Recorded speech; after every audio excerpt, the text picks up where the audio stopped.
Aduh, ketat pula lah benda lah ni. Apa skru kau pakai ni? Berapa bang? Bang, semuanya sepoket rantai 120 bang. 120 Mana bang? Terima kasih bang Sama-sama. Semoga murah rezeki. Amin. Pasal pula lah motor ni. Tak nak hidup pula dah. Bangang betul lah. Sikit-sikit masalah, sikit-sikit rosak. Apa benda lagi kau nak? Geram lah. Assalamualaikum bang. Maaf. Kenapa ni? Kenapa apanya? Motor ni asyik-asyik rosak. Dah beriban aku habis kat motor ni kot. Jet ROM 4, Jet ROM 6, carburetor ESR, spoket 22. Apa lagi? Dia macam ni lah bang. Biar muka tak handsome. Tapi jangan bangang bang. Kau agak-agak sikit lah. Sebelum malaikat malam keluar, motor ni dah lama wujud kau tahu tak? Budak ni. Orang nak main motor, kau nak main motor. Dengan tak ada enjinnya. Dia bang, macam ni bang.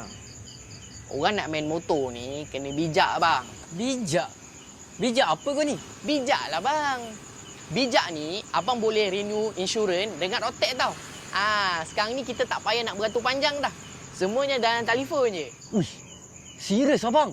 Alah, tapi bulan ni saya tengah sengkek lah bang. Macam mana? Alah kau ni, tak payah risaulah. Benda boleh bayar ansuran apa. Tu sebablah aku cakap dengan kau, kena bijak. Alah. Dan lagi satu, cara dia senang je. Contoh kau nak bayar rotate kereta ke, rotate motor ke, kau tekan. Lepas tu kau isilah detail. Nombor plate, nombor IC, nama kau, postcode. Nanti dia akan keluar kod.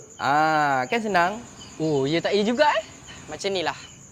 Alang-alang bengkel aku kat belakang ni je. Mari tarik motor kau pergi kat bengkel aku jap. Tengok apa masalah dia. Ni bang, punca plug abang nampak ni dah terbakar ni. Lagi satu, LC mana pakai sampai 3 plug bang, 1 plug je. Ya, ingatkan jam dah tadi. Habis tu, semua berapa ni bang? Tak payahlah. Ni aku belanja kau.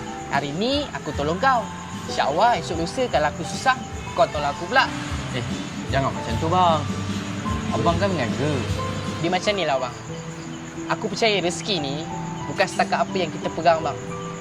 Tapi apa yang kita lepaskan bang. Jangan risau lah bang. Okay bang hati-hati lah Okey lah bang. Macam tu. Terima kasih banyak-banyak bang. Sama-sama.